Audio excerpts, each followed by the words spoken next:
দলবদ্ধ ভ্রমণে কিছু আচরণ এড়িয়ে চলা উচিত যাতে সবার অভিজ্ঞতা আনন্দদায়ক হয়। এমন কোনো আচরণ করা উচিত নয় যেটার ফলে দলের অন্যান্যরা বিড়ম্বনায় পড়ে। চলুন জানার চেষ্টা করি ভ্রমণে কি কি করা উচিত নয়।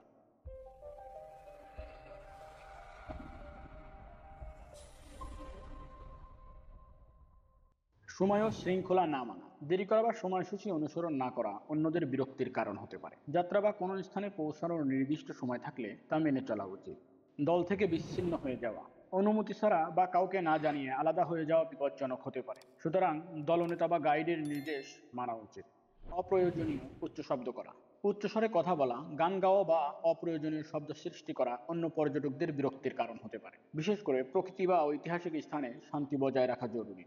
ময়লা আবর্জনা ফেলা, যেখানে সেখানে ময়লা না ফেলা উচিত। পরিবেশের প্রতি আমাদের দায়িত্বশীল হতে হবে। আবর্জনা নির্দিষ্ট স্থানে ফেলতে হবে বা সঙ্গে করে নিয়ে আসতে হবে।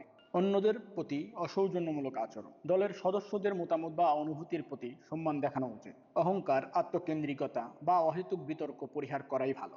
অতিরিক্ত ব্যক্তিগত চাহিদা রাখা, ব্যক্তিগত ইচ্ছা বা আরামের জন্য দলকে বিরক্ত করা উচিত নয়। সবার সুবিধার বিষয়টি মাথায় রাখা দরকার।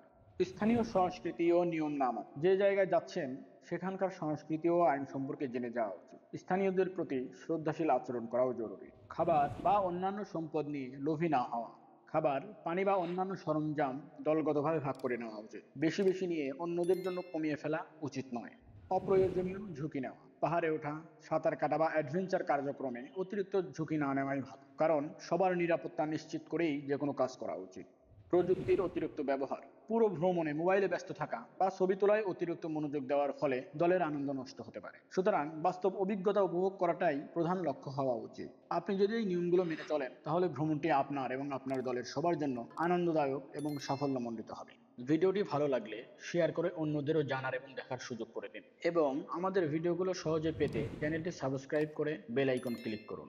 এছাড়াও আমাদের ভিডিওগুলো ফেসবুকে দেখতে চাইলে স্টোরিয়ান হিস্টোরি ফেসবুক পেজটি ফলো করে রাখুন। ধন্যবাদ।